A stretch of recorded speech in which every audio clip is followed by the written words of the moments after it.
year, 10 students at the University of Portland are given the Provost Initiative on Undergraduate Research Award. And cross-country senior Calli Vanderwilde is the first ever UP student athlete to receive the honor. Calli and Dr. Ted Ekman, an assistant professor of environmental studies here at UP, have spent the last 2 years collecting and analyzing data for their project titled Hydrologic Analysis of the University of Portland. Their end goal is to make sure the campus drains properly to prevent flooding in the event of a big storm.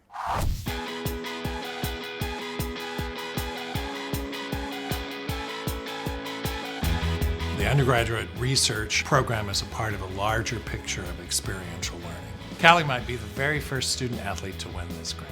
We salute her for doing that. She's an amazing student, and we're very anxious to see the end result of research that she and Dr. Ekman are engaged in. In the summer of 2014, a couple of students set up weather stations on Mayling's rooftop, Christie's rooftop, and then Shiley, where we are right now.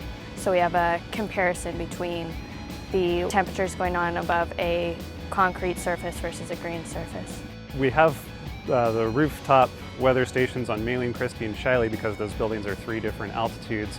We're trying to look at how temperature and those other variables change with height, because that's important to understand for our air pollution research especially.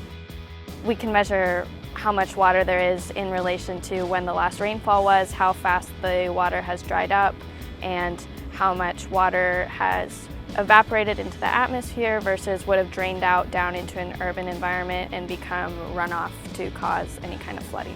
We're working to decide the best ratio of photovoltaics to green roofs on different buildings to maximize UP's energy production and savings off the heating and cooling bills. So we're not done with our research, but all of it is pointing towards areas where UP could benefit greatly.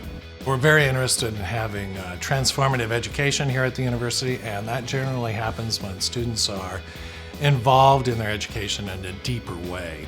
These soils are designed to be better draining so that when we have big storm events, we aren't getting the big flooding.